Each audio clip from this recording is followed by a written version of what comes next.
thank everybody for coming to this session. This session is session number CY1A, the cyber threat. And we have an amazing panel here today. I want to just briefly introduce the three and then just ask each of our panelists to briefly get into their background and why they're here today. So first, on my right is Dr. Greg White with the UT San Diego. San Antonio. San Antonio, I'm sorry. Is there a difference there? Okay. That's, one of them is a serious university and the other one loves to party, so that's the... and next to him is Dario Lobozzo with Guidepost Solutions. Did I pronounce your name correctly? You did. Thank you. Great job. Okay, great. And then all the way to my right is Will Brown with Tyco. So just briefly, Dr. White, could you give us just a quick background on yourself? Sure, be glad to. I first got involved in cybersecurity, computer security back in 1986. I just graduated, I was in the Air Force at the time, just graduated with my master's degree in artificial intelligence and wargaming. I thought the Air Force should send me to the Wargaming Center. Instead, they sent me to this new computer security office that they were forming. Up until that point, security was something that stole valuable CPU cycles from me. That's what I considered. But fell in love with security, have been doing cybersecurity ever since. Taught at the Air Force Academy for 7 years. And been teaching at UT get me to say San Diego. UT San Antonio since 2001. It's infectious. Yes. Yeah, that's right. And then Dario, if you would just give a brief background. I have always been in the kind of IT networking architecture space throughout most of my career, although where within that space has evolved over time.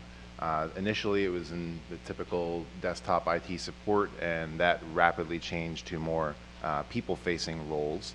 And I found myself in the physical security industry, where we have people who have been plugging CCTV cameras into boxes for their lives, and now they're building enterprise networks. So they needed some help. And I followed that into the critical infrastructure world and the industrial control security space for about 5 years. Working with SCADA networks and securing those networks on a specialized level. I've since pivoted back over to Guidepost, and I'm helping the consultant community make their specifications more cyber secure. And finally, Will. Yeah, sure. So I've been with Tyco Security Products now for about almost 7 years. Been doing I head up the engineering side of our product security program, which we call our cyber protection program. So it's a program that covers today mostly American Dynamics and software house products, Alestra cameras and things like that. Expanding out actually pretty soon in the next few months, you'll see a lot more expansion of that program into more of our Tyco security products. Great. And just briefly, my name is Thomas Norman. I'm the global cybersecurity consultant for Ingram Micro. Many people don't know who Ingram Micro is. It's a $50 billion corporation, multinational, a presence in 131 countries. And they graciously gave me a job when no one else would when I got back from a number of years in the Middle East. So I've written a few books along the way, and and I know so many of the folks in the audience for so many years. This is just the greatest gathering ever, and I'm really happy to be a part of it. Just two quick things, if I can, for our panelists. Whenever we get a question from the audience, because sometimes it can be a little difficult for every other person in the audience to hear, let's just repeat that question. And then finally, for the audience, at the conclusion of this session, could you please note the name and the of this session and rate this session just on the back of your bingo card. Okay? Thanks so much. We're going to start this just briefly with a little brief slide deck to show sort of where things are for the year. 2017, it's been a lovely year for cybersecurity. We started off the year with an attack on the Equation Group. How many in the audience know the Equation Group? The Equation Group is the premier hacking organization of the NSA. And this map that you see up here is a list of countries that the Equation Group has been into. And so what was taken from the Equation Group was essentially the crown jewels of hacking processes for each and every major firewall from each and every manufacturer as of the year 2013. And that was actually a physical attack. It was an internal attack. Somebody wasn't following the clean desk policy, left some materials on their desk, and that got stuffed in a pair of pants and carried out. So that was the attack on the Equation Group.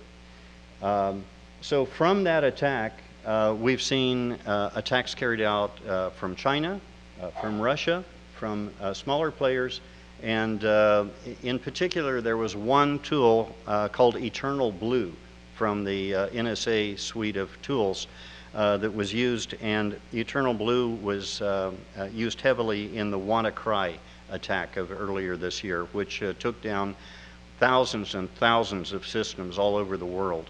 The U.S. didn't get affected too badly by that, but believe me, the rest of the world did, especially all of Eastern Europe, India, Russia, and Europe. So, you know, the Central Intelligence Agency, not wanting to be left out of this, lost some of their tools called Vault 7.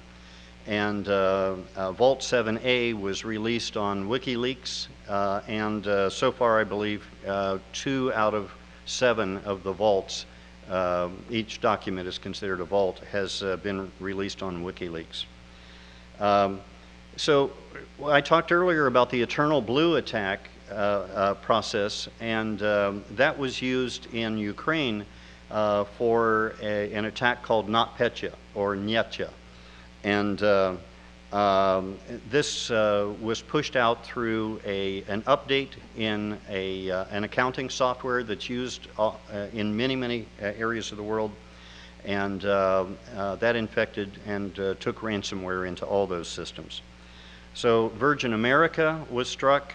Their administrative systems were taken down. Deloitte has been struck this year. Verizon, 14 million records taken, including phone numbers, identifying information, credit card information, and so forth. Yahoo was struck with an attack a few years ago, which they just owned up to in 2017 for 500,000 records. So it was very nice of them to be honest about that and full disclosure. Well, actually, the full disclosure didn't come until last month, and we found out it was actually 3 billion records, so pretty much everybody in Yahoo. And the mother of all breaches so far, the megadata breach of Equifax, 143 million records taken, including immense amounts of financial information and personally identifying information. Who in the room thinks they didn't, are sure that they did not get hit in the Equifax? No hands. Okay, very good. And just to make things a little more comforting, North Korea, of course, doesn't want to be left out of this. And so North Korea has, through an attack in Australia, through a military contractor in Australia, got records of the preparations for war defense between South Korea and the U.S. And so that's always comforting, especially if we have any issues with them later. So it's easy for all of us to feel a little bit like this guy.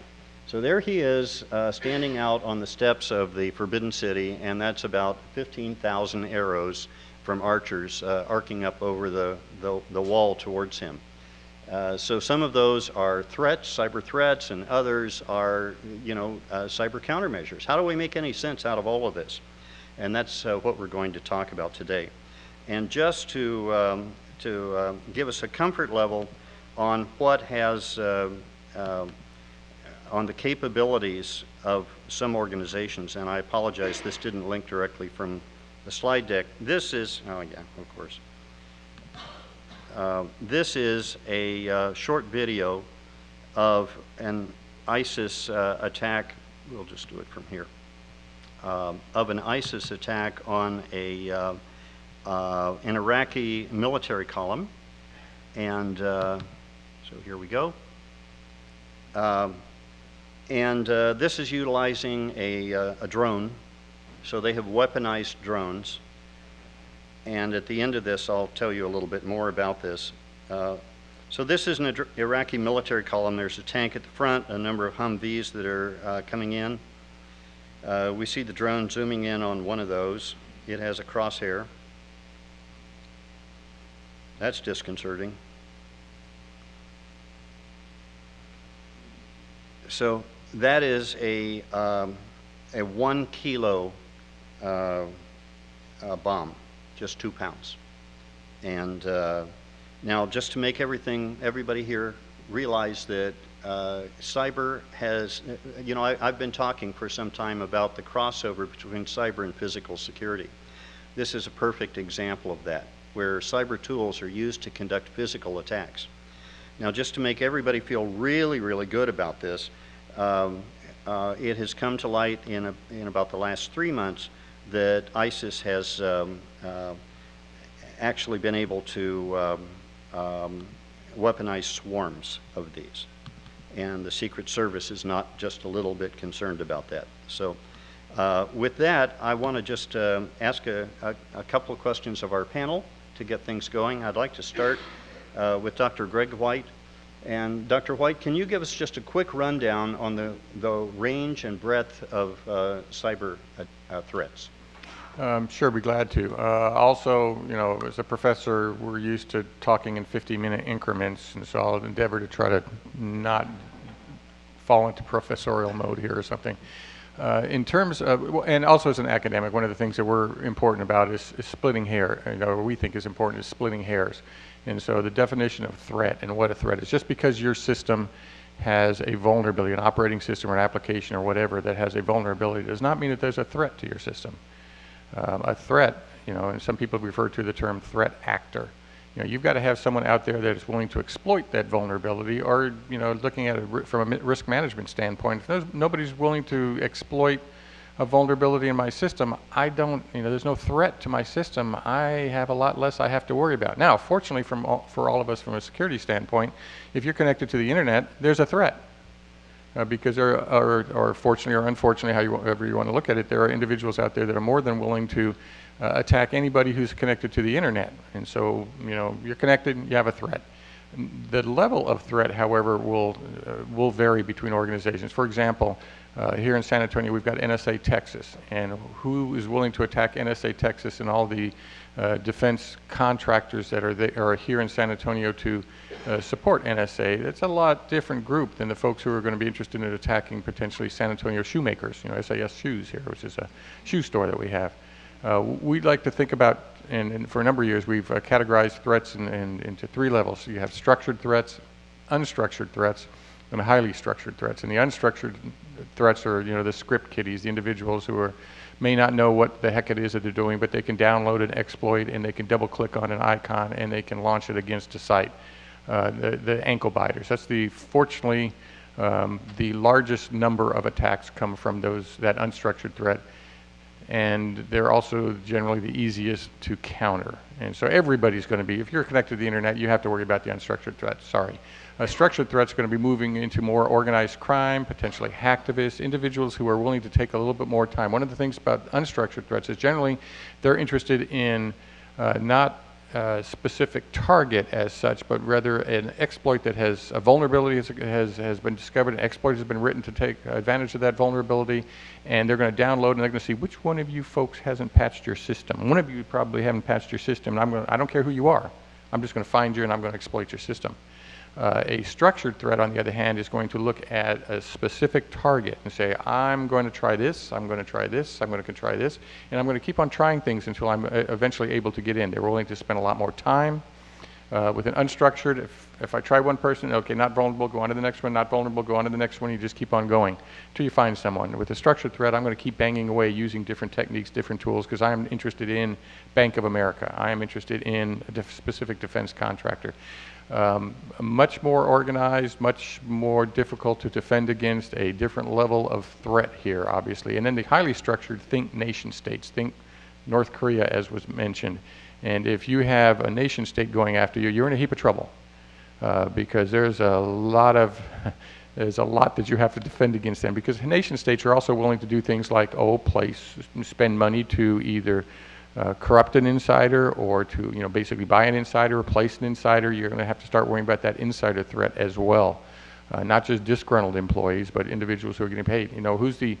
Who has access? If you give me, one of the things we did when we were in the Air Force way back when was we created, Tiger teams to start going in and seeing how secure systems were. And bottom line, if I could gain physical access to your facility, if I can get inside the building, I could get inside your computer. Thank you very much. The next question is for Will Brown. In 2015, at the DEF CON Hackers Conference, there were 2 sessions on how to hack major alarm and access control systems, and also how to hack video systems, with the purpose of teaching people how to use those systems to bypass alarms, open doors, and then to overwrite video so that there was no evidence of the attack after the case. So a physical attack being conducted through a cyber hack. Can you talk about the threat that this represents, Will? Sure.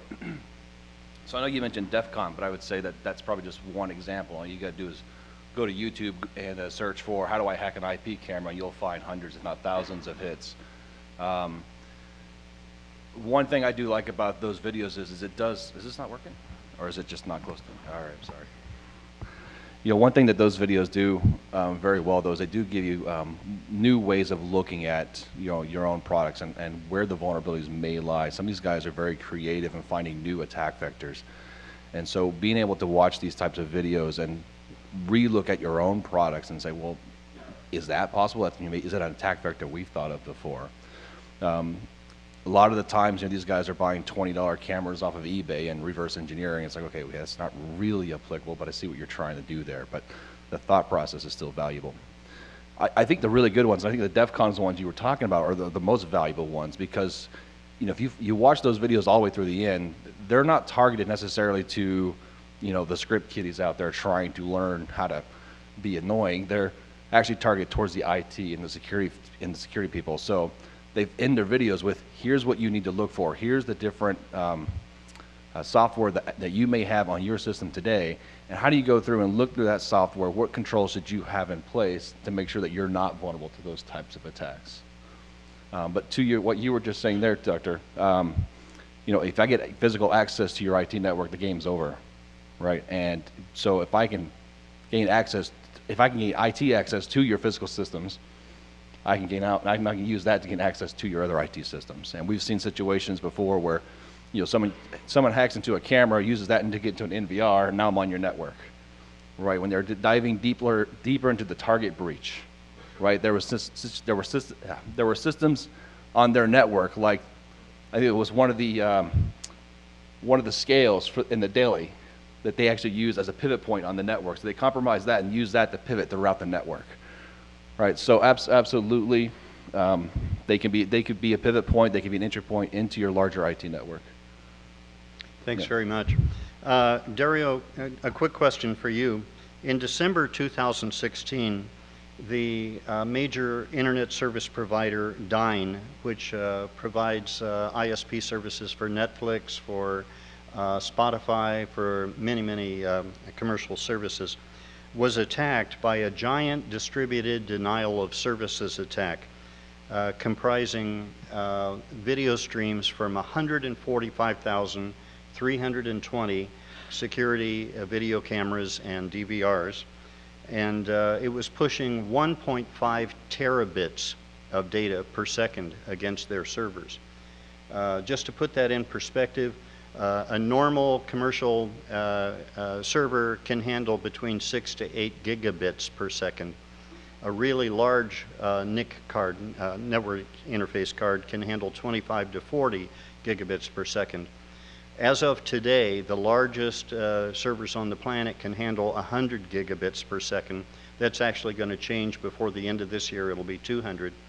But 1.5 terabits per second is 15 times the capacity of the largest servers on the planet. So nothing can stand up against that. Not Google, not Amazon, not the U.S. military, not anything.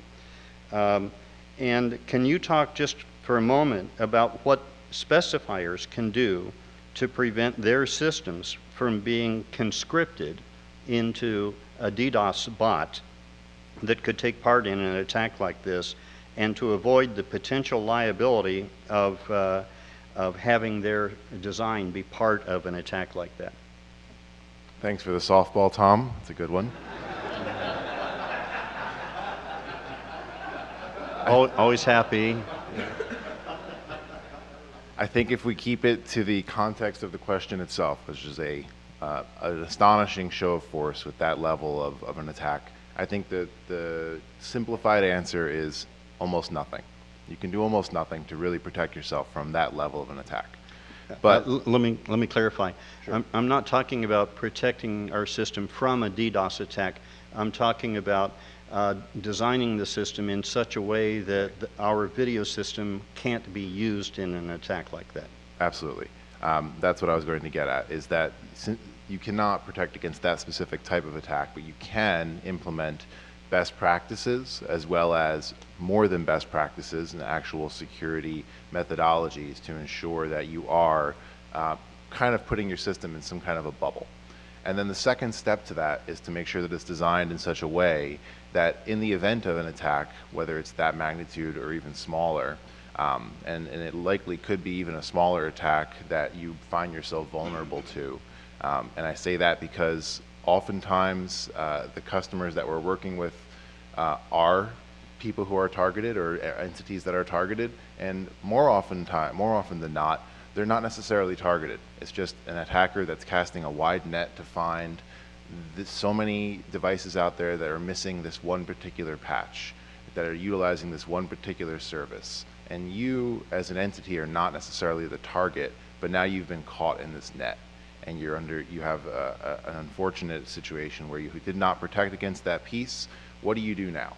You can always over-engineer the system into a state where you're 110% protected, but that costs a lot, and not all of our customers have that level of capability to really accomplish that level of risk mitigation. So the second step, and this is something that we can all be doing, is to make sure that you're set up in a way that you can recover from that kind of an attack, or any kind of an attack for that matter. So I'm talking about backups, I'm talking about redundancy, I'm talking about having systems in place that are complementary to each other and that help the support of each of the other systems that are in place. Don't have all your eggs in one particular basket. Thanks very much. I'd like to just pose a quick question to the audience. Everybody knows what a firewall is, right? Show of hands for everybody who knows what a next generation firewall is. Okay, good. Let me just ask the panel, anybody who wants to take this, what is the difference between an older style firewall and a next generation firewall, and why is it important, imperative even, to be using a next generation firewall to protect systems today? I'm happy to take that. Just to take a step back, I don't know if I know exactly what the definition of a next generation firewall is. I think it's a marketing term that's being thrown around, but I can talk to what I believe it is and what I believe is the right next step. And that's doing behavioral analysis. That's identifying what's going on your network at more than just a signature level. Your typical firewall is looking at signatures, it's looking at access control lists, it's looking at what is allowed and not allowed. But now we're talking about things that are allowed but are still malicious, or a series of things that are allowed that result in a malicious activity. So we're looking at machine learning, behavioral analytics, and that's the type of defenses that need to be put in place at this point, because the attacks that we're seeing come at us are not necessarily network based, and oftentimes they're insider threat or possibly propagated through devices that are going from one machine to another. And all of a sudden now you have something like a WannaCry, where not only is it sending it out via your contact list, it's also attacking your network shares, it's also propagating throughout your network in a different way. That is all allowed. I'm allowed to speak as a computer to a neighbor computer. So how do you combat against that? You need to have something looking at a higher level, building a baseline, building some level of understanding as to what's going on a day-to-day basis, and then alerting your operations center to that. And that could be a whole other follow-up question as to what kind of operations centers do your clients have, but I'll leave that for another discussion. And let me just also ask the panel, with regards to next generation firewalls, can you talk briefly about how a next generation firewall differs from an older type firewall in terms of what the perimeter was for an older type firewall and what the perimeter is for a next generation firewall, about its ability to secure devices that are so-called out of the perimeter? I'll go ahead and attempt to Thank you. to answer, or at least to deal with that end. I agree with everything that was said in terms of older generation versus the new generation. The older generation, if you take a look at them, we did a lot of the initial firewalls were, packet header type looking at, are we allowing traffic coming from this IP address or going to this IP address? But today, to address, and in fact, to address some of that one threat that you were talking about with the 100 and some odd thousand systems that were, if my system were taking a look at the behavior, my normal behavior of my network, for example, as he was talking about, and all of a sudden I noticed traffic going out that's going to, from devices that normally don't transmit that kind of information to various IP addresses, the behavior is out of the norm. And you would potentially be able to spot that, hey, this is something funky is going on here. What is this something that we want to be allowed, or have we had a problem, have we had a breach, so on and so forth, and that includes all equipment. So the example that you were talking about before, it's not if it's connected to the internet. Basically, if you have a device that's internet enabled, it's another target.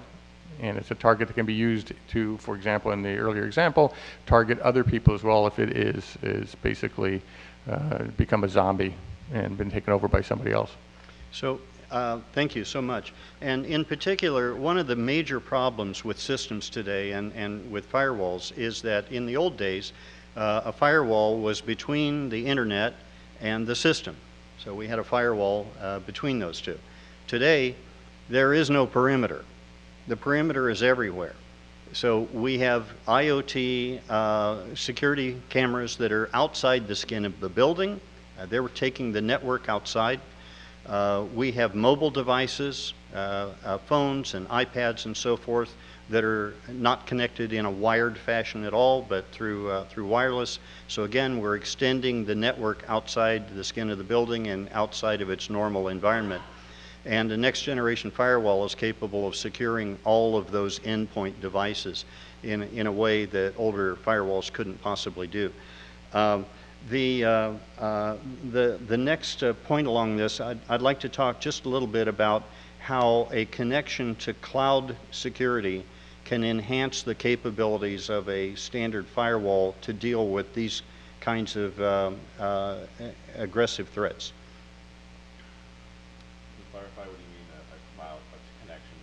So on the point of what you were talking about, Dario, because of the emergence not just every day, but literally second by second of new threats, how cloud security plays into amplifying the capabilities of a next generation firewall to be able to stay up with those things. Do you want to take that? Sure. Mm-hmm. Did you have something? No, go ahead. I think this comes back to embracing the cloud and trusting the cloud at a more basic level. The idea of having controlled assets on premise has now become a liability. You now have to maintain them, you have to keep them up to date. If you have typical standard firewall. Maybe it's accessing some kind of update server for other firewalls in your network, but more than likely, it's still your responsibility to take care of that. Once you push that responsibility onto the cloud provider, you're gaining all of the expertise and knowledge that someone else has for keeping that network up and running. If you talk to some of the cyber experts in the room, they might say, I can probably do it better than Microsoft, I could probably do it better than Amazon. Well, I bet your client can't, and that's why they hired you. So I think that embracing the trust of a service that has that level of security, that is being constantly updated, is being constantly maintained, and is also taking on that level of liability for you and your clients, is really where the benefits come in. Thanks very much. And we're starting to get close to time here. I'd just like to add to the excellent input of our panel that the threats today are literally emerging not only day by day, but second by second. And most recently, the defense community has started using artificial intelligence to deal with these very sophisticated threats. And as always, good news, the threat community has started using artificial intelligence against the artificial intelligence of the defense community. So there's always that. So any system that we're designing has to have very, very basic, diligent provisions. For example, in the case of video systems, access control readers, anything that is connected to the network shouldn't, the first step in securing it is to replace the default username and password with a unique username and password that is unique to that facility. All 145,320 video devices that were used in that attack had default usernames and passwords, every single one of them. And that's how they were able to conscript all those. So the challenge is significant. And I'd like to close, if we can, with a comment from Will. Yeah, take some. I was going to say, the Mirai botnet you were talking about, Yes. we're at its 1-year anniversary this week, right? And you're absolutely right. It was able to compromise so many devices by using default credentials, accessing products that had telnet available to the internet. And you said 143. I heard the actual compromised number of devices were over half a million devices were actually compromised. But I think the particular tag you're talking about was 143,000. Just the other day, we heard about another botnet that's being formed using IoT devices and surveillance cameras. The difference between Mirai and this new one, and I don't know if you're calling it IoT Troop or Reaper, sources vary, they're looking at 1 million organizations today that have been attacked with the botnet, just trying to find vulnerable devices. I have some sources that are saying that there are about 2 million devices sitting in waiting for the command and control center to actually feed them the actual malware piece. And this isn't using the default credentials, this is actually using known vulnerabilities. So the advanced threat here is, I'm not looking for is admin still on the camera, they're looking for, does this camera use this particular vulnerability? And if it does, I'm going to exploit that vulnerability. So it's actually able to get into more devices than Mirai ever was. So if we got 2 million compromised devices today, if we could take down Dyn with 143, you can imagine what we can do with 2 million. Yep. But I think that goes back to phase 1. You said, let's make sure those default credentials are out. But phase 2 and the ongoing piece of every installation needs to be that patch management schedule. Yes. Right. How often are you actually updating these products, updating your firmware to remove these vulnerabilities? Good.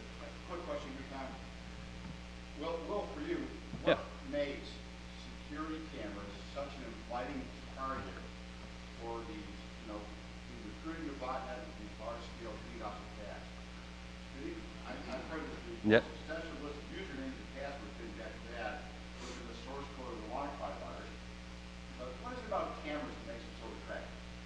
Okay, so that goes back to what I was saying earlier, right? You can buy a $20 camera off of eBay and attack it and post a video on YouTube, right? There's a lot of videos out there on how to hack into cameras. quite frankly, cameras have they're not that easy. They come with a bad rep, right? And I'm not talking about, there's a lot of good cameras out there from a security perspective. There's a lot of bad cameras out there from a security perspective. What makes them such a great target is they're usually really easy to breach, right? There's a lot of cameras out there that still have default credentials, some that have hard-coded credentials. They're hardly ever patched, and they're so easily accessible from the internet, right? Everybody wants to be able to see the video from their iPhone, right? So they're accessible and they're easy, and there's a lot of them. I'd like to add to that, if I may. The thing that I think really is at the heart of wanting to use video is that for these denial of services attacks, when they began many years ago, they would send a ping to another computer, and then they would tell it to ping again and again and again, and they would flood that computer with pings until it couldn't handle its normal processes. As the capabilities of computers became greater, then they started using emails to do that because it was a bigger package. And so they had to, they could send much more volume of data using emails than they could with pings. And video is simply an extension of that. With video, we have two amazing capabilities that nothing else has. Number one, when we turn on a video stream, we don't have to tell it to send it again and again and again. Video simply streams until we tell it to stop. And secondly, the packets on video are gigantic compared to most emails and certainly to pings. So very, very large data volume. We simply turn it on, and there's one last thing that video can do that, that other source vectors can't, and that is it can be transmitted either in unicast mode from me to you, Ray, or it can be transmitted in multicast mode from me to everybody in this room. If I have everybody's individual IP addresses, I can create a multicast list out of that and then broadcast to everybody in the room. And if everybody is in one organization, then I can take the first IP address over here and the last IP address over there, separate that by a colon, and those two IP addresses will broadcast to everybody in the room, right? And so we can attack an entire organization very easily by knowing their IP address range, or we can attack the country of Luxembourg, or we can attack the country of Germany or Great Britain or Canada, or we could attack the United States of America, which has 12 IP address ranges. So these are immensely capable attacks, and that's what makes them so dangerous. Thank you so much. I really appreciate the participation of the entire panel. What a great group of experts. Thank you.